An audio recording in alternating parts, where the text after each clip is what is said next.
పరిశుద్ధ గ్రంథంలో ప్రియులరా, యెహోషువ గురించి కొన్ని ప్రాముఖ్యమైనటువంటి విషయాలను మనం ధ్యానం చేస్తా ఉన్నాం.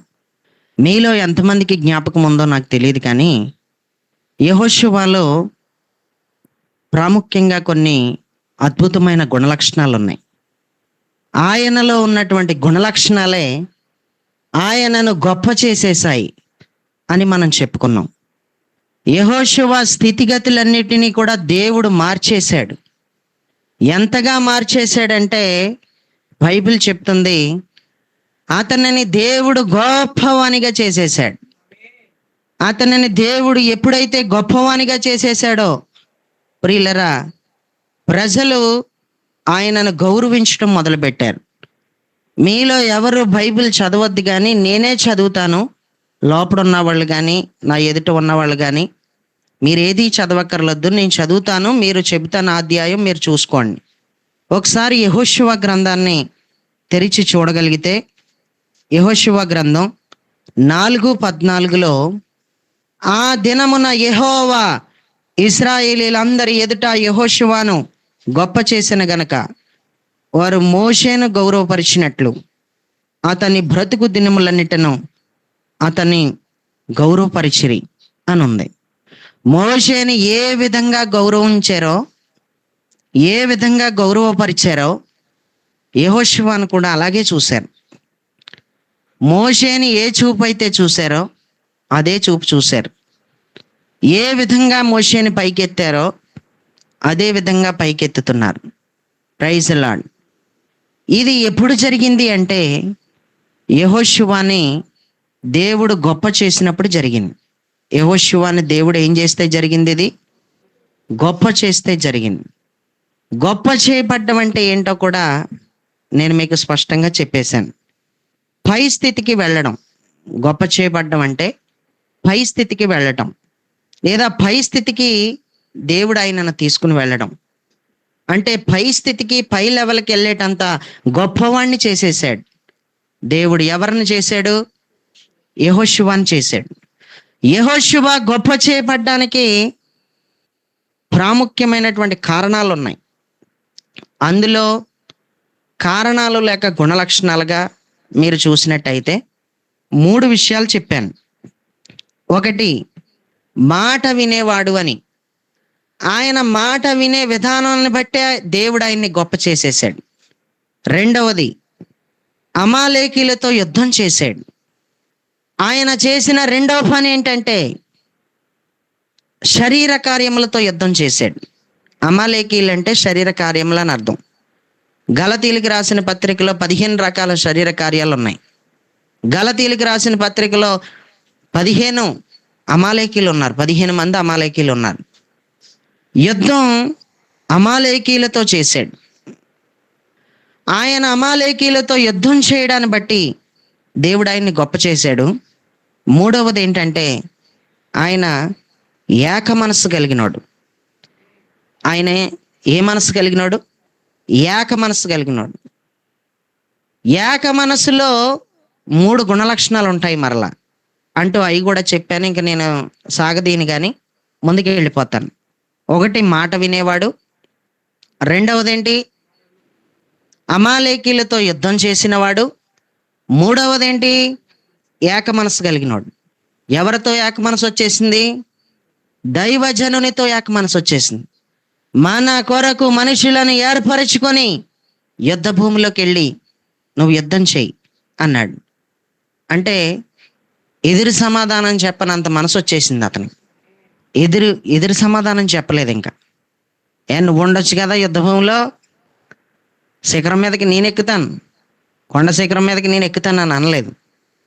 ఏక మనసు కలిగిన వాళ్ళు ఎప్పుడైనా సరే నువ్వేదంటే నేను అదే, ఓకే, నీ మాటే నా మాట అన్నట్టుగా వాళ్ళ మనసు అంతగా ఏకమైపోతుంది. దేవుడికి స్తోత్రం.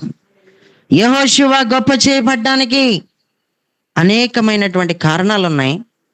అందులో ప్రాముఖ్యంగా 3 మాత్రమే చెప్పుకున్నాం. ఈరోజు ఇంకొక కారణం చెప్పుకొని ముగించేసుకుందాం. ఏంటి ఇంకొక కారణం అంటే యెహోషువ గెలిచినవాడు. ఆయన గెలిపే ఆయనను దేవుని ద్వారా గొప్ప చేయబడ్డానికి కారణమైంది. దేవుని చేత యెహోషువ గొప్ప చేయబడ్డానికి అనేకమైన కారణాలలో 4వ కారణం ఏంటంటే గెలిచినవాడు. ఎక్కడ గెలిచాడు? ఎక్కడ గెలిచాడో మనం చూస్తే బైబిల్ ఈ విధంగా చెప్తుంది. మీరు చదవద్దు, కానీ మీరు బైబిల్ తెరిచి చూస్తే కనుక నిర్గమకాండం 17:13 చదివితే అక్కడ ఇలా రాస్తుంది. నిర్గమకాండం 17:13, అట్లు యెహోషువ కత్తివాడి చేత అమాలేకు రాజును అతని జనులను గెలిచాను. అంతేనా? అలాగే రాసుందా? చదవండి ఒకసారి. అలాగే, అట్లు యెహోషువ కత్తివాడి చేత అమాలేకు రాజును అతని జనులను గెలిచాను. యెహోషువలో ఉన్నటువంటి మంచి గుణలక్షణం ఏంటంటే గెలవాలనే గుణలక్షణం అతనిలో ఉంది. నేను గెలవాలి. నేను ఆయన గొప్ప చేయబడ్డానికి గల కారణం ఏంటంటే యెహోషువ గెలిచేవాడు అని మనం బాగా అర్థం చేసుకోవాలి. యెహోషువ గెలిచేవాడు. ప్రియులరా, గెలిచి లేకపోతే గెలవడం అనే మాటకు అర్థం ఏంటంటే విజయం సాధించడం. విజయం సాధించాడు. ఎక్కడికి వెళ్ళినా సరే విజయం సాధించాడు. దేవుడు పక్షంగా నిలబడ్డాడు. అందుకే దేవుడు అతన్ని గొప్ప చేసేసాడు. గెలవడం అంటే విజయం సాధించడం. గెలవడం అంటే విజయం సాధించడం. గెలవడం అంటే రెండో అర్థం కూడా చెప్తాను, ఓడించడం. అతను ఏం చేశాడంటే దేవుని పక్షంగా నిలబడి ఓడించేశాడు. దేవుడు పక్షంగా నిలబడి విజయాన్ని సాధించాడు. యెహోషువ గొప్ప చేయబడ్డానికి గల కారణం ఆయన గెలిచినవాడు. ఆయన ఎలాంటి వాడు? గెలిచినవాడు. గెలిచిన వానికి కలిగే లాభాలేంటి? గెలిచిన వానికి లాభాలు ఉంటాయా? గెలిచిన వాడికి ఏమైనా బహుమానాలు ఉంటాయా అంటే తప్పకుండా ఉంటాయి. ప్రియులరా, జాగ్రత్తగా వింటే గనక ఎలాంటి బహుమానాలు ఉంటాయని ఆలోచించే ముందర ఎలాంటి బహుమానాలు ఉంటాయి అని ఆలోచించే ముందర బైబిల్ ప్రకారం ఇతను గెలిచిన విధానాన్ని బట్టి మనం చూస్తే గనక వాస్తవానికి గెలిచిన వానికి కలిగే లాభాలలో కొన్ని చెప్తాను. రాసుకునే వాళ్ళు రాసుకోవచ్చు. జాగ్రత్తగా వింటానంటే విని మీ హృదయం అనే పలక మీద అయినా రాసేసుకోవచ్చు. గెలిచిన వానికి కలిగే లాభాలు గెలిచిన సందర్భాన్ని బట్టి ఉంటాయి. ఏ సందర్భంలో గెలిచావు, నువ్వు ఏ సందర్భంలో గెలిచావో దానికి తగిన బహుమానం నీకు ఉంటుంది. ఎక్కడ గెలిచావో, ఏ సందర్భంలో గెలిచావో ఆ గెలిచిన సందర్భాన్ని బట్టి ఉంటుంది. బహుమానం అయితే ఉంటుంది. ఎంత చెట్టుకి అంతే గాలి, పిండి కొద్దీ రొట్టె అంటారు కదా. అంటారా? అనరన్నాడు చూస్తున్నారు. అంటారు కదా. దేవుడికి స్తోత్రం. నీవు గెలిచిన విధానాన్ని, ఏ విషయంలో గెలిచావో ఆ గెలిచిన విధానాన్ని బట్టి నీకేముంటది? బహుమానం ఉంటుంది. ఉదాహరణకి ఒక క్రీడా పోటీలో లేదా పందెంలో గెలిచిన వారు ప్రశంసలు, కీర్తి, బహుమతులు లేదా ఆర్థిక బహుమానాలను పొందుతారు. ఒక ఆటల పందెంలో పొందే వాళ్ళకి బహుమానాలన్నా ఉంటాయి, లేదా నీకు 10,000 ఇందులో గెలిస్తే గనక, ఇందులో గనక విజయాన్ని సాధిస్తే గనక ఇందులో నీకు 10,000 ఉంటుంది, లేదా ఏదైనా బహుమానమైన నీకు ఉంటుంది అని చెప్తారు. దేవుడికి స్తోత్రం. అంటే నువ్వు గెలిచిన దాన్ని బట్టి నీకు బహుమానం ఉంటుంది అంటానికి నేను ఉదాహరణకి కొన్ని మాటలు వాడుతున్నాను అర్థమయ్యే విధంగా. దేవుడికి స్తోత్రం. రెండోది చెప్తాను. ఒక వ్యాపారంలో లేదా లావాదేవీలో గెలిచిన వారికి ఆర్థిక లాభం ఉంటుంది, మెరుగైన మార్కెట్ స్థానం ఉంటుంది, మరియు వ్యాపార వృద్ధి లభిస్తాయి. వ్యాపార వృద్ధి ఖచ్చితంగా ఉంటుంది. ఎందులో గెలిస్తే? వ్యాపారంలోనూ లేదా లావాదేవీలో ఎవరైతే గెలుస్తారో వాళ్ళకుండే బహుమానం, వాళ్ళకుండే ప్రతిఫలం వాళ్ళకి తప్పకుండా ఉంటుంది. దేవుడికి స్తోత్రం. మూడవదిగా చూస్తే, జీవితంలో ఎదురయ్యే కష్టాలను అధిగమించి గెలిచిన వారికి ఆత్మ సమృద్ధి, మానసిక బలం మరియు మరింత మెరుగైన భవిష్యత్తు తప్పకుండా వాళ్ళకి కలుగుతాయి. దేవుడికి స్తోత్రం. జీవితంలో ఎదురయ్యే కష్టాలను కూడా ఎదుర్కొంటే దానికి నువ్వు ఆనందంగా ఉండే రోజులు వస్తాయి. అదే నీ బహుమానం. నువ్వు కన్నీళ్లు కార్చిన నీ దినములన్నీ కూడా దేవుడు కొట్టివేసి, నువ్వు కార్చిన కన్నీళ్ళకి దేవుడు నీకు ప్రతిగా ఆనందాన్ని దయచేస్తాడు. నువ్వెంత దుఃఖపడ్డావో అంత ఆనందిస్తావు. ఎంత శ్రమ పడ్డావో అంత దేవునిలో ఎదగగలుగుతావు. నీకు బహుమానం ఉంది. నువ్వు ఏ విషయంలో గెలిచినా, నువ్వు గెలిచిన విధానాన్ని బట్టి నీకు బహుమానం ఉంది. దేవుడికి స్తోత్రం. ఇంకొక పాయింట్ చెప్తాను. ఆరోగ్యకరమైన జీవన శైలిని పాటించి గెలిచిన వారికి మంచి ఆరోగ్యం కూడా ఉంది. ఆరోగ్యకరమైన జీవన శైలిని పాటించి గెలిచిన వారికి ఏముంటుంది? మంచి ఆరోగ్యం, రోగనిరోధక శక్తి పెరుగుదల, రోగనిరోధక శక్తి పెరుగుదల మరియు దీర్ఘాయువు కలుగుతాయి. దేవుడికి స్తోత్రం. ఆరోగ్యకరమైన విషయాలలో కూడా నువ్వు గెలవాలి.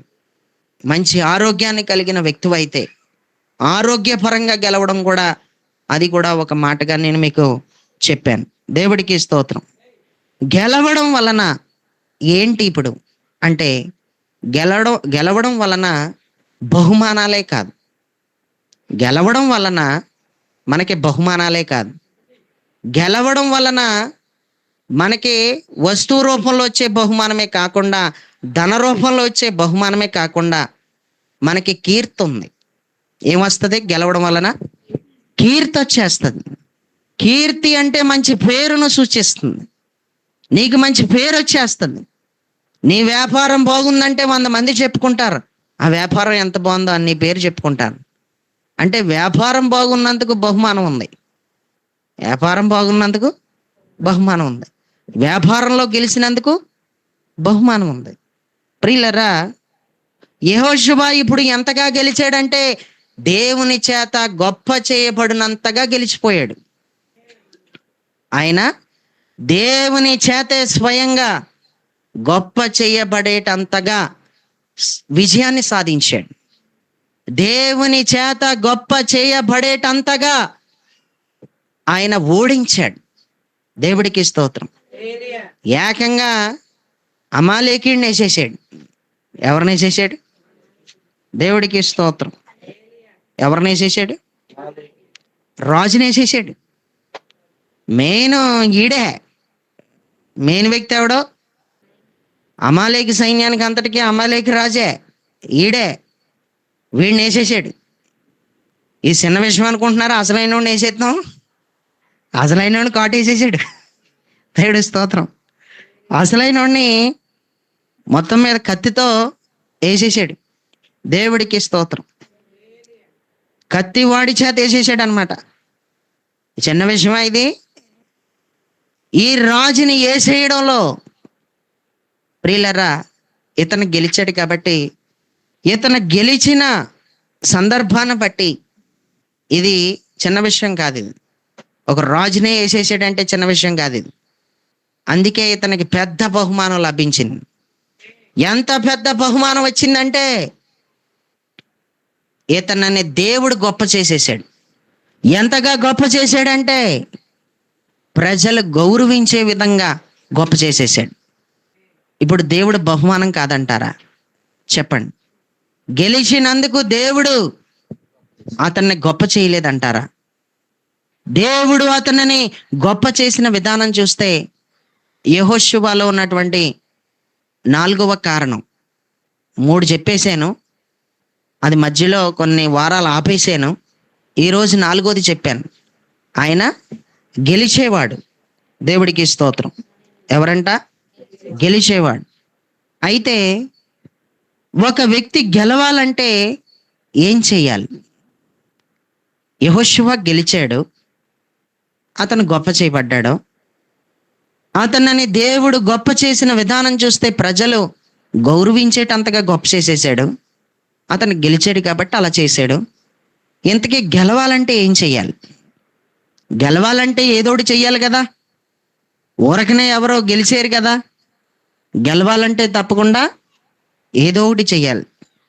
ఇంతకీ గెలవాలంటే ఏం చేయాలనేది కూడా నువ్వు బాగా తెలుసుకోవాలి. ఓడిపోయే ప్రతి చోట నేను ఎందుకు ఓడిపోవాలి, నేను తప్పకుండా గెలవాలి అనే పట్టుదల, గెలవాలి అనే ఆతురత ఉన్న వ్యక్తి తప్పకుండా గెలుస్తాడు. దేవుడికి స్తోత్రం. నువ్వు గెలవాలంటే ఏం చేయాలి? ఎప్పుడైతే ఓడిపోతున్నా ప్రతి స్థలంలో, ఓడిపోతున్నా ప్రతి చోట, దేని దగ్గర ఓడిపోతున్నావో, ఓడిపోతున్న చోట నువ్వేమనుకోవాలంటే, నేనెందుకు ఓడిపోవాలి, నేను ఎలాగైనా గెలవాలి, నేనెందుకు విజయాన్ని సాధించకూడదు, నేను ఎలాగైనా విజయాన్ని సాధించాలి అన్న పట్టుదల ఎవరిలో అయితే ఉంటుందో వాళ్ళు గెలుస్తారు. వాళ్ళు ఏం చేస్తారో, ఒక వ్యక్తి గెలవాలంటే ఏం చేయాలన్నది చెప్తున్నాను నేను. ఓడిపోయిన చోట మరలా నీకు పట్టుదల తెచ్చుకుని నువ్వు మరలా నిలబడాలి. దేవుడికి స్తోత్రం. రెండవది, ఓటమిలోంచి పాఠాలు నేర్చుకునేవాడు తప్పకుండా గెలుస్తాడు. నేను ఓడిపోతున్నాను అనుకుంటే నీ జీవితంలో నువ్వు ఎప్పుడూ గెలవలేవు. ఓడిపోతున్న ప్రతిసారి దేవుడు నీకేదో పాఠం నేర్పుతాడు. అది నీ జీవితంలో, అది నీ కుటుంబ పరంగా కానీ, ఆత్మీయంగా కానీ, సహోదరుల వలన కానీ, రక్త సంబంధుల వలన కానీ, ఎక్కడైనా ఏ విషయంలోనైనా నువ్వు ఓడిపోయినట్టయితే, ఓడిపోయిన ప్రతిసారి నువ్వు కొన్ని పాఠాలు నేర్చుకోవాలి. వ్యాపారంలో ఓడిపోయినా, ఉద్యోగంలో ఓడిపోయినా, ఎక్కడ ఓడిపోయినా ఓటమిలో నేర్చుకునే పాఠాలు చాలా గొప్ప పాఠాలై. ఆ ఓటమిలో ఓడిపోయి ఒక వ్యక్తికి మరొక ఓడిపోయిన వ్యక్తి చెప్పే పాఠాల అనుభవాలు అవుతాయి. ఏమవుతాయి? అవి అనుభవాలు అవుతాయి. ఒక వ్యక్తి గెలవాలంటే ఏం చేయాలన్న మాట చెప్తున్నాను నేను. ఒక వ్యక్తి గెలవాలంటే ఓడిపోయిన తర్వాత నేర్చుకునే పాఠాలు ఏంటో జాగ్రత్తగా నేర్చుకునేవాడు తప్పకుండా గెలుస్తాడు. ఇకపోతే మూడవది, నేను గెలవాలి అనే రోషం కలిగిన వాడు తప్పకుండా గెలుస్తాడు. నేను గెలవాలనే రోషం తెచ్చుకోవాలి. ఆత్మ సంబంధమైన రోషాన్ని తెచ్చుకుని నువ్వు ఎక్కడ ఓడిపోతున్నావో తిరిగి మరలా నేను నిలబడాలి, నేను విజయాన్ని సాధించాలి అని నువ్వు నిలబడితే నిన్ను దేవుడు గొప్పదానిగా చేస్తాడు. దేవుడు నిన్ను గొప్పదానిగాను గొప్పవానిగాను చేసేటంతగా నువ్వు గెలవాలి. దేవుడు నిన్ను గొప్పదానిగాను గొప్పవాడిగాను చేసేటంతగా నువ్వు గెలిస్తే, నువ్వు గెలిచిన విధానాన్ని బట్టి, నువ్వు గెలిచిన సందర్భాన్ని బట్టి నీకు బహుమానం ఉంటుంది. దేవుడికి స్తోత్రం. యెహోషువ జీవితంలో అదే జరిగింది. హల్లెలూయా. మూడవది ఏం చెప్పాను? నేను గెలవాలనే రోషం ఎవరిలో అయితే ఉంటుందో వాడు తప్పకుండా గెలుస్తాడు. నాలుగవది, విజయం కోసం నిరంతరం ప్రయత్నం చేసేవాడు తప్పకుండా గెలుస్తాడు. ఇంక నేను ఓడిపోతున్నాను, ఎన్నిసార్లు ప్రయత్నాలు చేసినా నేను ఓడిపోతున్నాను, నాకు జై జీవితం లేదు, ఏ విధంగా చూసినా నేను ఈ శోధనలో ఓడిపోతున్నాను, ఈ పరిస్థితుల్లో ఓడిపోతున్నాను, నేను నిలబడలేకపోతున్నాను అంటూ కృంగిపోయిన స్థితిలో ఉండకూడదు, కృంగిపోకూడదు. నువ్వు మరలా ఏం చేయాలంటే నిలబడాలి. దేవుడికి స్తోత్రం. విజయం కోసం నిరంతరం నువ్వు ప్రయత్నం చేయాలి. గెలవడం కోసం ప్రయత్నాలు చేయాలి. నేను గెలవాలంటే నేను గెలవడం కోసం ఈసారి ఈ రూట్లో వెళ్తాను, నేను గెలవడం కోసం ఈ రూట్లో వెళ్తాను, ఈ రూట్లో వెళ్ళినందుకు ఫెయిల్ అయిపోయాను, ఈ రూట్లో వెళ్ళినందుకు ఓడిపోయాను అని మరొక రూట్లో వెళ్తాను. నేనెందుకు వదిలేస్తాను? నాకు విజయం కావాలి, నేను సాధించాలి. నేను అపవాది క్రియలని ఓడించాలి, నేను శత్రువు క్రియలను ఓడించాలి, నేను ఎలాగైనా గెలవాలి అని నీకు తప్పకుండా నిరంతరం విజయం కోసం, గెలవడం కోసం ప్రయత్నం చేసే విధానం గట్టిగా ఉండాలి. దేవుడికి స్తోత్రం. గట్టిగా నీకేముండాలి? ప్రయత్నం చేసే విధానం ఉండాలి, పోరాడగలిగే విధానం ఖచ్చితంగా ఉండాలి. దేవుడికి స్తోత్రం. అయితే ఇంకొక మాట చెప్తాను, జాగ్రత్తగా వినండి. మనిషి గెలవాలంటే ఏం చేయాలో చెప్పాను. అసలు మనిషి ఎందుకు ఓడిపోతాడో చెప్తాను ఇప్పుడు. మనిషి ఎందుకు ఓడిపోతాడు అనేది ఒక 3 ముక్కల్లో తేల్చేస్తాను. దేవుడి స్తోత్రం.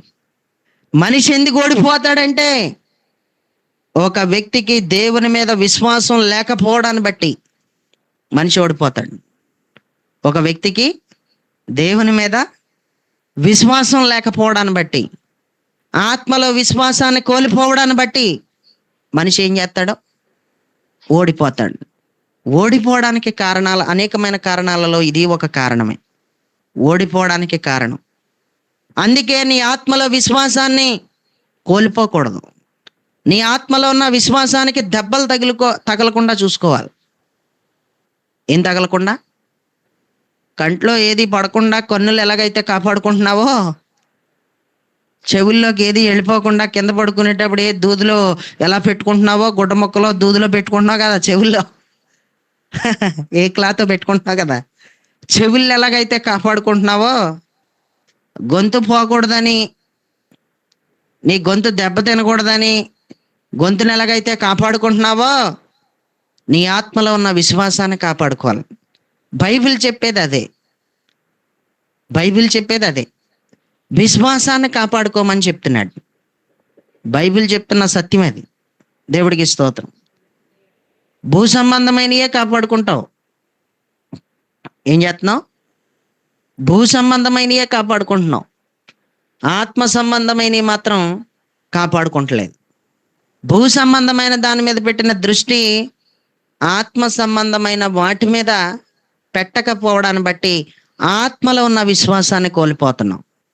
నీ విశ్వాసం దెబ్బతిందంటే నువ్వు ఓడిపోతావు, నువ్వు గెలవలేవు. నీ విశ్వాసంలో, నీ ఆత్మలో దేవునిని గుర్చిన నమ్మకం కానీ విశ్వాసం కానీ అది పోకూడదు. దేవుడికి స్తోత్రం. రెండవది ఏంటో తెలుసా? ఓడిపోవడానికి కారణాల్లో రెండోది భయం వలన ఓడిపోతాడు మనిషి. భయపడకూడదు దేనికైనా తెగించి ఉండాలి. దేనికైనా తెగించాలంతే. నీ సేవను పాడు చేస్తారంటారో, నీ వ్యాపారాన్ని పాడు చేస్తానంటారో, నీ ఇంటిని పాడు చేస్తానంటారో, నిన్నేం చేస్తానో చూడంటారు. దేనికి భయపడకూడదు. గెలిచే ఏ వ్యక్తి అయినా సరే, గెలవాలనుకున్న ఏ వ్యక్తి అయినా సరే ఓడిపోకూడదంటే భయాన్ని విడిచిపెట్టాలి. దేనికైనా తెగించి ఉండాలి. తెగించి నిలబడగలిగిన రోషం మనలో ప్రతి ఒక్కరికి కావాలి. నీ జీవితంలో ఓడిపోవడానికి కారణం భయమే కారణం. మూడవది చెప్తున్నాను, ఇది చాలా ఇంపార్టెంట్.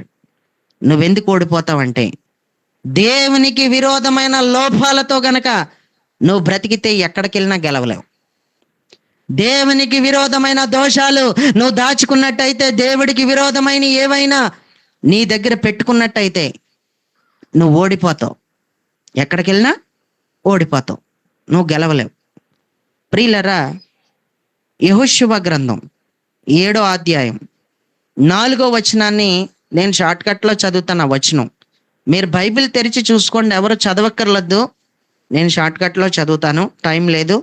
యెహోషువ గ్రంథం 7వ అధ్యాయం 4వ వచనం. కాబట్టి జనులలో ఇంచుమించు 3000 మంది అక్కడికి వెళ్ళిరి గాని వారు హాయి వారి ఎదుట నిలవలేక పారిపోయిరి. హాయి వారి ఎదుట నిలవలేక పారిపోయారంటే ఓడిపోయారేళ్ళో, గెలవలేకపోయారు. ఏమైపోయారు? 36 మంది చచ్చిపోయారు. హాయి వారి ఎదుట నిలవబడలేదు. హాయి వారి ఎదుట నిలిచి ఉండలేకపోయారు, ఎదురు నిలబడలేకపోయారు. హాయి వారి ఎదుట ప్రజలు ఓడిపోతున్న సందర్భం మనకు కనిపిస్తూ ఉంది. దేవుడికి స్తోత్రం. 36 మంది చచ్చిపోవడానికి కారణం ఏంటి? హాయి అనేటువంటి వారి ఎదుట దేవుని ప్రజలు ఓడిపోవడానికి కారణం ఏంటి అంటే, ఆకాను చేసిన పాపం. ఎవరిలో అయితే పాపం ఉంటుందో, ఎవరైతే పాపం చేస్తారో ప్రియులరా, వాళ్ళు ఓడిపోతారు, వాళ్ళు గెలవలేరు. ఏ పాపమునైతే నువ్వు ఆకానులాగా దాచుకున్నావో, పాపం నీ జీవితంలో ఉన్నంత వరకు నీ జీవితంలో నువ్వు గెలవలేవు, నువ్వు విజయాన్ని సాధించలేవు. ప్రియులరా, నేను పాపములలో ఉన్న రకాలు చెప్పాను ఇది వరకు. ఎంతమందికి గుర్తుందో? పాపములలో ఉన్న రకాలు చెప్పాను. ఇండైరెక్ట్గా ఉన్న పాపాలు చెప్పాను, డైరెక్ట్గా చెప్పిన పాపాలు చెప్పాను. దేవుడికి స్తోత్రం. ఆ పాపాల గురించి చెప్పేటప్పుడు ఒక కానిస్టేబుల్ లెఫ్ట్ అయిపోయి వెళ్ళిపోయాడు నచ్చక. దేవుడికి స్తోత్రం. అమలాపురం నుంచి జాయిన్ అయ్యాడు. చక్కగా ఆసక్తిగా మరి వాక్యం అంతా చక్కగా ఉందన్నవాడు నొచ్చుకునే మాటలు చెప్తుంటే చాలు ఉండలేదు, ఒకళ్ళు కూడా రాలిపోతున్నారు. కరెంట్ షాక్ కొట్టిన కాకిలాగా, వడదెబ్బ కొట్టిన ఉడతల్లాగా రాలిపోతున్నారు, చెదిరిపోతున్నారు, చెట్టుకొకళ్ళు పుట్టుకొకళ్ళు. మరి నీకు తీపికరమైన మాటలో నీకు ఇష్టమైన బోధ మన దగ్గర ఉండదు. మరి పాపములలో రకాలు చెప్పాను. అందులో ఒక రకం ఇందాక అని చెప్పాడు కదా, అబద్ధమే పాపం. అబద్ధం ఆడటం పాపం అని చెప్పాను. దేవుడికి స్తోత్రం. ఎన్నో రకాల పాపాలు బైబిల్ చెప్తుంది. నేను ప్రతిదీ కూడా మొత్తం అంతా తీసేసి చెప్పేశాను. బైబిల్లో ఎక్కడెక్కడ ఏముందో మొత్తం అంతా, ఏది పాపం ఏది పాపం కాదు, మొత్తం అన్నీ చెప్పేశాను, ఓపెన్గా చెప్పేశాను. నువ్వు అనుకుంటావు ఒక మనిషిని చంపేయడమే పాపం అనుకుంటావు, వ్యభిచారం చేయడం పాపం అనుకుంటావు, వాళ్ళని వీళ్ళని కొట్టి చంపేయడమే పాపం అని నువ్వు అనుకుంటున్నావు. కానీ కాదు, అది కాదు, అయ్యే కాదు. అనేక రకాల పాపాల గురించి చెప్పాను. కొన్ని డైరెక్ట్గా చెప్పాడు, కొన్ని ఇండైరెక్ట్గా చెప్పాడు. అవన్నీ విడమర్చి ప్రతిదీ చెప్పాను.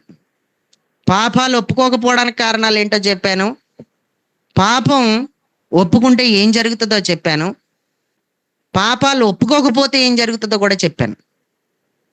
పాపాలు ఒప్పుకోకపోవడానికి కారణాలంటే అవి వేరే విషయాలు, అవి వేరే భాగం. అది పాపాలు ఒప్పుకోకపోవడానికి కారణాలు ఏంటో చెప్పేశాను. పాపం ఒప్పుకోకపోతే ఏం జరుగుతుందో చెప్పాను. పాపం ఒప్పుకుంటే ఏం జరుగుతుందో చెప్పాను. పాపం ఒప్పుకుంటే కలిగే ఏంటి అనేవి కూడా చెప్పాను. ఆకాను చేసినటువంటి పాపం వలన 36 మంది బలైపోయారు.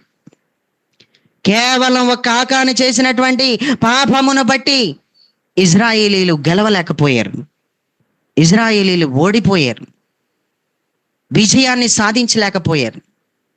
ఏరుకో ప్రకారాలను కూలగొట్టిన దేవుడు వీళ్ళ జీవితంలో చిన్న పట్టణాన్ని జయించడానికి శక్తి ఇవ్వలేకపోయాడు. ఎందుకు శక్తిని దేవుడు ఇవ్వలేకపోయాడంటే, ఎందుకు వాళ్ళని గెలిపించలేకపోయాడంటే, దేవుడికి పాపం అడ్డొచ్చేసింది. దేవుడికి ఏమడ్డొచ్చేసిందంటే పాపం అడ్డొచ్చేసింది. దేవుడు వద్దు అన్న పనిని చేశాడు. ఏదైతే ముట్టుకోవద్దో దాన్ని ముట్టుకున్నాడు, ఏదైతే అన్నాడో దాన్నే ముట్టుకున్నాడు, ఏదైతే దాచుకోవద్దన్నాడో దాన్నే దాచుకున్నాడు. ఆ పాపం ఎంత దారుణానికి దారితీసిందంటే 36 మంది బలైపోయారు. ఇజ్రాయేలీల్లో చెడ్డ పేరు వచ్చేసింది, గలిబిలి స్టార్ట్ అయిపోయింది, గందరగోళం స్టార్ట్ అయిపోయింది. ఎందుకు ఓడిపోయాం, ఎందుకు గెలవలేకపోతున్నాం అని ప్రతి ఒక్కరిలో కలవరం స్టార్ట్ అయింది. మతి పోతుంది, ఏం అర్థం అవ్వట్లేదు, ఏది బుర్ర పని చేస్తలేదు. యెహోషువకి బుర్ర పని చేస్తలేదు. అసలు ఎందుకు ఇలా జరగాలి, దేనికి ఇలా జరిగింది అని మొత్తం మీద మందసం ఎదుట మోకరించి నేలను ముఖమును మోపి గట్టిగా అడిగితే, ఈ ఆకాను పాపం చేశాడు, ముందు ఆ గొడవేటో చూడన్నాడు. ముందు ఆ గొడవ ఏంటో చూడు, చచ్చిపోయే వాళ్ళు ఎలాగా చచ్చిపోయారు, ఇంకా ఏ గొడవ చూడండి ఇంకా అంటావా, ఇంకా చచ్చిపోతారు చూసుకో మరి. ముందు ఆ గొడవ ఏంటో చూడు. ఇక చచ్చిపోయే వాళ్ళు ఎలాగా చచ్చిపోయారు, ఇంకా గొడవ చూస్తాం ఏంటి, ఇంకా చెప్పుకుంటే మాత్రం వస్తారా? ఎరా హకాను, బంగారు కమ్మ మీద ఆశ కలిగేసిందా? ఆ? మంచి వస్త్రం మీద ఆశ కలిగేసిందా? డేరాలోకి వెళ్ళి దాచుకున్నావా? ఎరా ఏం సాధించారా అని అడిగినంత మాత్రాన 36 మంది వస్తారా? ఇంకా ఆ గొడవ ఏం లేదు, చూసేది ఏం లేదు ఇంకా అన్నాడు అనుకో, ఇంకా లేచిపోతారు. 36 మంది కాదు, 36,000 మంది లేచిపోతారు. దేవుడి స్తోత్రం. అందుకే చెప్పాడు, లేగు లేగు పైకి లేగు, నువ్వెందుకు నేలను ముఖాన మోపేసి ప్రార్థన చేసేస్తున్నావు, లేగు ఒకసారి చెప్తాను. ఆకాన్ అనేవాడు పాపం చేసాడు, అందుకే గెలవలేకపోయారు వీళ్ళు అన్నాడు. ఆకాన్ అనేవాడు పాపం చేశాడు, అందుకే వీళ్ళు గెలవలేకపోయారు అని చెప్పేశాడు. దేవుడు వద్దన్న పనిని చేసేవంటే పాపమే. ఏది ముట్టుకొద్దన్నాడు అది ముట్టుకున్నావంటే పాపమే. ఏది దాచుకొద్దన్నాడు అది దాచుకున్నావంటే పాపమే. అందుకే టోటల్గా ఆకాను పాపం వలన ప్రజలకి విజయం రాలేదు. ఆకాను యొక్క పాపం వలన ప్రజలు జయాన్ని చూడలేకపోయారు. జయ జీవితం అనేది వాళ్ళకి అనుగ్రహింపబడలేదు. దేవుడికి స్తోత్రం. ప్రియులరా, మనం మరొక వాక్య భాగాన్ని చదువుకొని ముగించేసుకుందాం. 1 సమూయేలు గ్రంథం 4:2. నేను చదువుతాను, ఎవరో చదవద్దు, లోపల ఉన్న వాళ్ళు కానీ బయట ఉన్న వాళ్ళు కానీ చదవద్దు, ఎందుకంటే టైం అయిపోయింది. నేనే షార్ట్కట్లో చదువుతాను, మీరు చూసుకోండి అంతే. 1 సమూయేలు 4:2. యుద్ధ భూమిలో ఫిలిస్తీయులు ఎదుట ఇశ్రాయేలీయులు ఓడిపోయి ఎక్కువ తక్కువ 4,000 మంది హతులయ్యారు. ఎక్కువ తక్కువ 4,000 మంది చచ్చిపోయారు. ఎంతమంది? 4,000 మందేనా? 4,000 మందే చచ్చిపోయారా? ఆ మాట కన్ఫర్మ్ చేసి చెప్పండి ఎవరైనా. లోపల ఉన్న వాళ్ళు కానీ బయట ఉన్న వాళ్ళు కానీ చెప్పండి. 4,000 మందేనా? 4,000 మందేనండి. 4,000 మంది హతులైరి. మ్యూట్లో ఉండి ఇంకా. Praise lord. 4,000 మంది హతులైరి అన్నాడు. 4,000 మంది చచ్చిపోతాం ఏంటి అసలనే? 4,000 మంది చచ్చిపోయారు, గెలవలేదు, విజయాన్ని సాధించలేదు, ఓడిపోయారు. కారణం ఏంటి అనేది చెప్పే ముందర వీళ్ళకి వచ్చిన ఆలోచన ఏంటో చెప్తున్నాను జాగ్రత్తగానండి. యుద్ధ భూమిలో ఫిలిస్తీయులు ఎదుట ఓడిపోతున్నాం ఏంట్రా మనం? 4,000 మంది చచ్చిపోయారు. ఎందుకు చచ్చిపోయారు వీళ్ళు? వెళ్ళండి మందసాన్ని తీసుకురండి రా, వెళ్ళండి అని మందసాన్ని తెచ్చుకున్నారు. మందసాన్ని యుద్ధ భూమిలోకి మందసం పెట్టొచ్చింది. ఇప్పుడు ఫిలిస్తీయులు అందరూ భయపడిపోతున్నారు. భయపడిపోతున్న వాళ్ళలో ఒకడు అన్నాడు, దేనికి భయపడుతున్నారా, ధైర్యం తెచ్చుకుని నిలబడండి అన్నాడు. ఒక్కడి మాట వల్ల ఫిలిస్తీయులు అందరూ ధైర్యం తెచ్చుకున్నారు. ఇప్పుడు మందసం ఎక్కడుందంటే యుద్ధ భూమిలో ఉంది. దేవుడే స్వయంగా యుద్ధ భూమిలోకి దిగాడు. దేవుడే స్వయంగా యుద్ధ భూమిలోకి వచ్చేసాడు. మందసం పెట్టిన తెచ్చేసారంటే దేవుడు వచ్చేసినట్టే. అయితే ఏం జరిగింది అంటే నేనే చదువుతాను చూడండి. 1 సమూయేలు 4:10. ఫిలిస్తీయులు యుద్ధము చేయగా ఇశ్రాయేలీయులు ఓడిపోయి 30,000 కాల్బలం కూలెను. ఏమన్నాడు? 30,000 కాల్బలం కూలిపోయారంట. ఇదేంటి? యుద్ధ భూమిలోకి దేవుడు వచ్చినా ఓడిపోయారు. యుద్ధ భూమిలోకి దేవుడు వచ్చినా కూడా ఓడిపోతున్న తత్వం కనిపిస్తుంది ఇక్కడ. స్వయంగా దేవుడే దిగి వచ్చిన మందసం పెట్టి తీసుకొచ్చి యుద్ధ భూమిలో పెట్టిన ఇశ్రాయేలీల్లో ఓటమి కనిపిస్తుంది. విజయాన్ని ఎందుకు సాధించలేదు అంటే ప్రియులరా, దీనికి అంతటికీ కారకులు ఎవరో? 36 మంది చచ్చిపోవడానికి, హాయి పట్టణం మీదకి వెళ్ళినప్పుడు 36 మంది చచ్చిపోవడానికి కారకుడు ఒకడు. 36 మంది చచ్చిపోవడానికి కారకుడు ఎవరో? ఆకాను. మరి ఇప్పుడు 4,000 మంది చచ్చిపోవడానికి కారణం, 30,000 కాల్బలం కూలిపోవడానికి కారకులు ఎవరు? ఎవరైతే వీళ్ళ ఓడిపోయారు, వీళ్ళ ఓటమికి కారకులు ఎవరు అంటే ఏలీ కొడుకులే కారణం. ఏలీ కొడుకులు. దాని పైన చదివితే బాలుడైన సమూయేలుని పిలిచిన దేవుడు ఈ సీక్రెట్స్ అన్ని ఓపెన్ చేసి బాలుడికి చెప్పేశాడు. దాని తర్వాత ఏం జరిగిందన్నది తర్వాత విషయం. కానీ ఇక్కడ ఈ సందర్భంలో మందసాన్ని యుద్ధ భూమిలోకి తీసుకుని తెచ్చుకున్న తర్వాత కూడా ఓడిపోవడానికి కారణం దోషం అంట. తన కుమారులు అంటే ఏలీ కుమారులు శాపగ్రస్తులుగా చేసుకుంటున్నారని తెలిసి కూడా ఏలీ అడ్డుకోలేదని రాస్తుంది.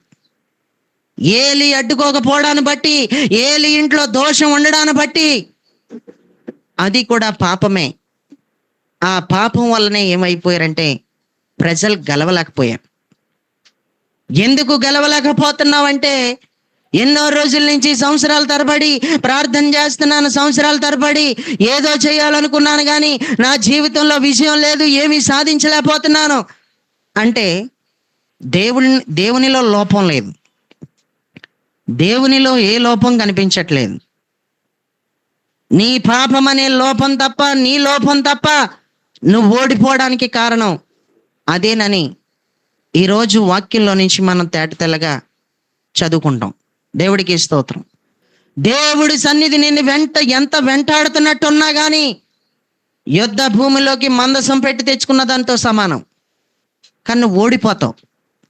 దేవుడు నీకు ఎంత తోడుగా ఉన్నా కానీ కొన్నిసార్లు ఎందుకు ఓడిపోతున్నావు అన్నది ఆలోచించాలి.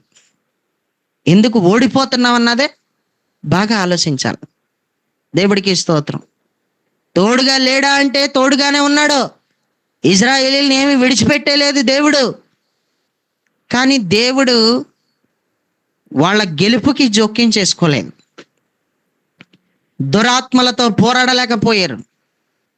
ఫిలిస్తీయులు అంటే దురాత్మలతో యుద్ధం చేయలేకపోయారు.